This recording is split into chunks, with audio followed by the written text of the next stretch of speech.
Hello friends, ಇವತ್ತೊಂದು bridal design ತೋರಿಸ್ಕೊಡ್ತಾ ಇದ್ದೀನಿ. ಇದಕ್ಕೆ ನೋಡಿ, ರಿಂಗ್ ಬೀಡ್ಸು ಮತ್ತು ರೌಂಡ್ದು ಫ್ಲವರ್ ಬೀಡ್ಸ್ ತಗೊಂಡಿದ್ದೀನಿ. ಸೀರೆಯಲ್ಲಿ ಸಿಲ್ವರ್ ಕಲರ್ ಇರೋದ್ರಿಂದ ನಾನು ಸಿಲ್ವರ್ ಕಲರ್ ತಗೊಂಡಿದ್ದೀನಿ. ಸೀರೆ ಕಲರ್ಸು ಥ್ರೆಡ್ಸ್ ತಗೊಂಡಿದ್ದೀನಿ. ಯಾವಾಗೂ ಯೂಸ್ ಮಾಡೋಂಥದ್ದು ನೀಡಲ್ ನಂಬರ್ 10 ತಗೊಂಡಿದ್ದೀನಿ. ನೋಡಿ, ಪಲ್ಲು ರೈಟ್ ಸೈಡ್ ನಮ್ಮ ಕಡೆ ಹಿಡ್ಕೊಂಡು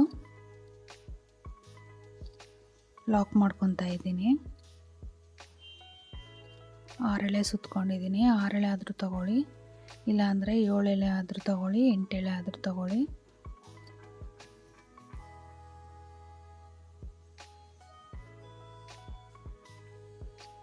ಸೇಮ್ ಪ್ಲೇಸ್ಗೆ ಒಂದು ಸಿಂಗಲ್ ಕ್ರೋಶೆ ಮಾಡ್ಕೊತಾ ಇದ್ದೀನಿ. ಈಗ 4 ಚೈನ್ ಮಾಡ್ಕೋಬೇಕು. 4 ಚೈನ್ ಎಲ್ಲಿಗೆ ಬರುತ್ತೆ ಅಲ್ಲಿ ನೋಡಿ ಲಾಕ್ ಮಾಡ್ಕೊತಾ ಇದ್ದೀನಿ.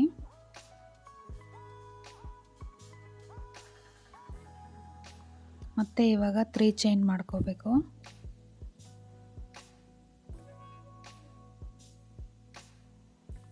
3 ಚೈನು ಎಲ್ಲಿಗೆ ಬರುತ್ತೆ ಅಲ್ಲಿ ನೋಡಿ ಲಾಕ್ ಮಾಡ್ಕೊತಾ ಇದ್ದೀನಿ.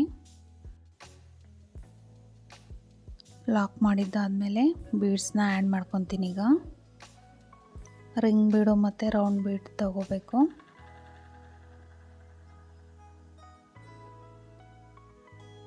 ಎರಡರಲ್ಲೂ ಒಂದೇ ಸಲ ಈ ಥರ ಥ್ರೆಡ್ ತೆಗಿಬೇಕು.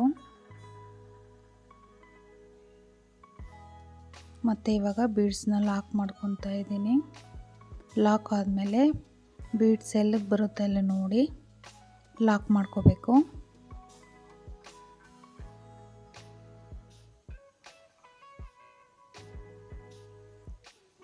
ಮತ್ತು ಇವಾಗ 3 ಚೈನ್ ಮಾಡ್ಕೊತಾ ಇದ್ದೀನಿ.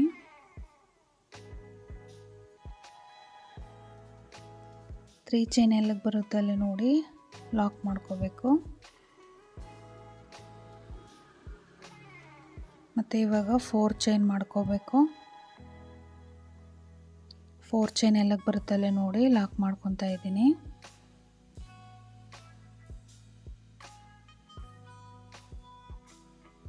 ತ್ರೀ ಚೈನ್ 4 ಚೈನ್ ಆದಮೇಲೆ 3 ಚೈನ್ ಮಾಡಿಕೊಂಡೆ.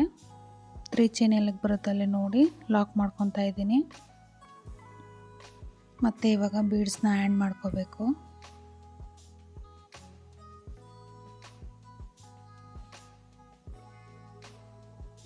ನೋಡಿ, ಹೋಲಿರೋ ಕಡೆ ತಿರುಗಿಸ್ಕೊಂಡು ರೌಂಡ್ ಬೀಡ್ನ ಹೋಲಿರೋ ಕಡೆ ಇಟ್ಕೊಂಡು 2 ಬೀಡ್ಸ್ನ ಥ್ರೆಡ್ ಒಳಗಡೆ ಇನ್ಸರ್ಟ್ ಮಾಡ್ಕೋಬೇಕು. ಮತ್ತು 2 ಬೀಡ್ಸ್ನ ಲಾಕ್ ಮಾಡಿಕೊಂಡು ಬೀಡ್ಸ್ ಎಲ್ಲಿಗೆ ಬರುತ್ತೆ ಅಲ್ಲಿ ನೋಡಿ ಪಲ್ಲುಗೆ ಲಾಕ್ ಮಾಡ್ಕೋಬೇಕು.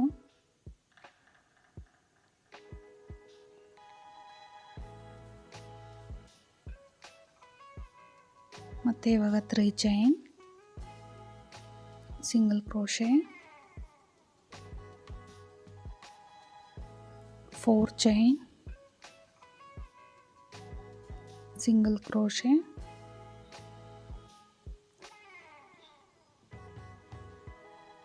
3 ಚೈನ್,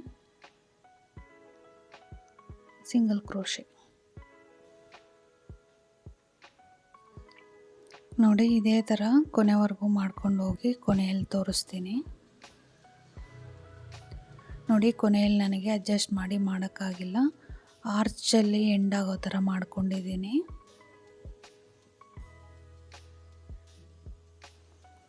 ಮತ್ತು ಇವಾಗ ಸ್ಟಾರ್ಟಿಂಗಿಂದ ಕಂಟಿನ್ಯೂ ಮಾಡ್ಕೊಂಡು ಹೋಗಬೇಕು.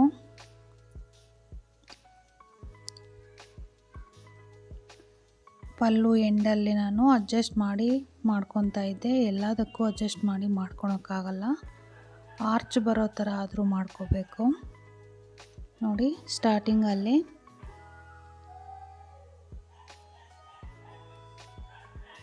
ಲಾಕ್ ಮಾಡಿಕೊಂಡು ಮತ್ತು ಸಿಂಗಲ್ ಕ್ರೋಶೆ ಮೇಲೆ ಲಾಕ್ ಮಾಡ್ಕೊತಾ ಇದ್ದೀನಿ. 4 ಚೈನ್ ಮಾಡಿಕೊಂಡು ಇಲ್ಲಿ ಸಿಂಗಲ್ ಕ್ರೋಶೆ ಮೇಲೆ ಲಾಕ್ ಮಾಡ್ಕೊತಾ ಇದ್ದೀನಿ.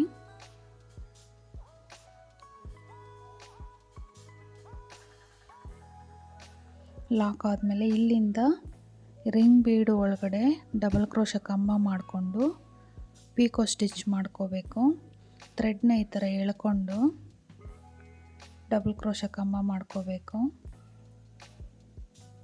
ಮತ್ತು ಇವಾಗ 3 ಚೈನ್ ಮಾಡಿ ಡಬಲ್ ಕ್ರೋಶ ಕಂಬಕ್ಕೇ ಲಾಕ್ ಮಾಡ್ಕೋಬೇಕು. ಡಬಲ್ ಕ್ರೋಶ ಮತ್ತು ಪೀಕೋ ಸ್ಟಿಚ್ ಮಾಡೋದೆಲ್ಲ ನನ್ನ ವಿಡಿಯೋಸಲ್ಲಿ ನೋಡಿದ್ದೀರಾ. ನೋಡಿ 3 ಚೈನ್ ಮಾಡಿಕೊಂಡು ಡಬಲ್ ಕ್ರೋಶ ಕಂಬ ಮಾಡ್ಕೋಬೇಕು. ಇದಕ್ಕೆ ನಾನು 10 ಡಬಲ್ ಕ್ರೋಶ ಕಂಬ ಮತ್ತು ಪೀಕೋ ಸ್ಟಿಚ್ ಮಾಡ್ಕೊತಾ ಇದ್ದೀನಿ.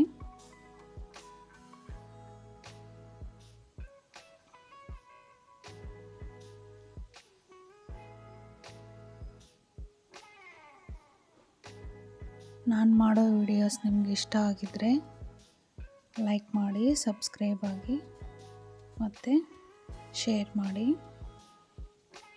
ಏನಾದರೂ ಕೇಳಬೇಕಾದ್ರೆ ಕಮೆಂಟ್ ಮಾಡಿ. ನನಗೆ ಗೊತ್ತಿರೋ ಅಷ್ಟು ನಾನು ಹೇಳ್ಕೊಡ್ತೀನಿ.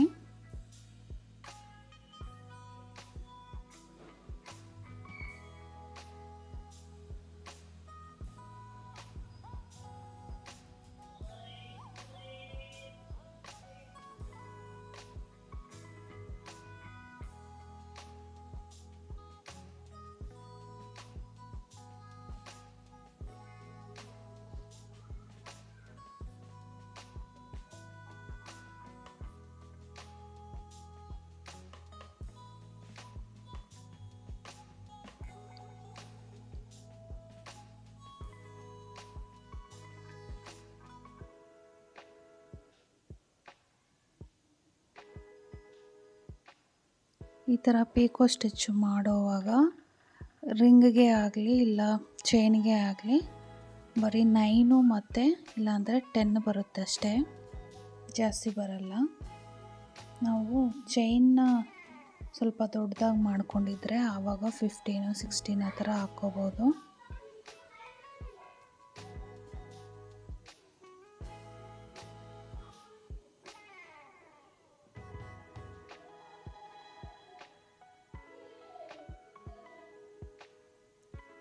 ಒಂದು 8 ಚೈನು ಇಲ್ಲಾಂದರೆ 9 ಚೈನು ಆ ಥರ ಹಾಕಿದಾಗ ಮಾತ್ರ 15, 16 ಆ ಥರ ಹಾಕ್ಕೋಬೋದು ಪೀಕೋ ಸ್ಟಿಚ್ಚು. ಮತ್ತು ಈ ಥರ ಡಬಲ್ ಕ್ರೋಶ ಕಂಬ ಇಲ್ಲಾಂದರೆ ತ್ರಿಬಲ್ ಕ್ರೋಶ ಕಂಬ ಆದರೂ ಮಾಡ್ಕೋಬೋದು. ನೋಡಿ 9 ಡಬಲ್ ಕ್ರೋಶ ಕಂಬ ಪೀಕೋ ಸ್ಟಿಚ್ ಮಾಡಿದ್ದೀನಿ. ಈಗ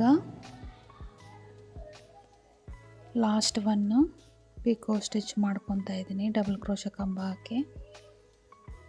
ನೋಡಿ ಡಬಲ್ ಕ್ರೋಶ ಕಂಬ, 3 ಚೈನ್,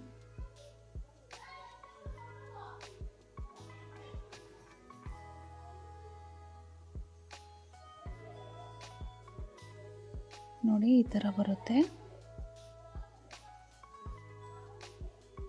ಮತ್ತು ಇವಾಗ ಸಿಂಗಲ್ ಕ್ರೋಶ ಮೇಲೆ ಲಾಕ್ ಮಾಡ್ಕೊತಾ ಇದ್ದೀನಿ. ನೋಡಿ ಈ ಥರ ಬರುತ್ತೆ ಡಿಸೈನು. ಇವಾಗ 4 ಚೈನ್ ಮಾಡ್ಕೊತಾ ಇದ್ದೀನಿ.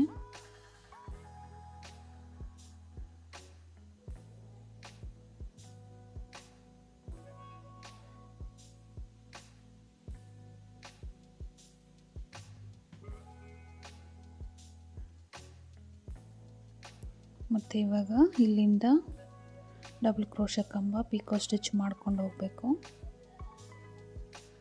3 ಚೈನ್, ಡಬಲ್ ಕ್ರೋಶ ಕಂಬಕ್ಕೆ ಲಾಕ್.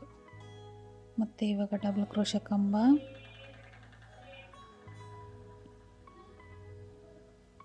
3 ಚೈನ್, ಡಬಲ್ ಕ್ರೋಶ ಕಂಬಕ್ಕೆ ಲಾಕ್. ಇದೇ ಥರ ಕೊನೆವರೆಗೂ ಮಾಡ್ಕೊಂಡು ಹೋಗಿ ಕೊನೆಯಲ್ಲಿ ತೋರಿಸ್ತೀನಿ.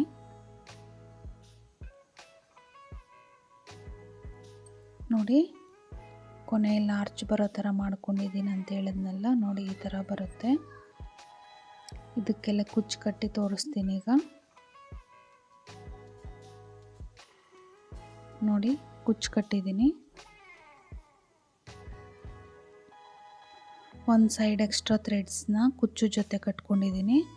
ಒಂದು ಸೈಡ್ ಆರ್ಚ್ ಬಂದಿರೋದ್ರಿಂದ ಅದಕ್ಕೆ ಗಮ್ಮಾಗಿ ಅಂಟಿಸ್ಕೊಂಡಿದ್ದೀನಿ.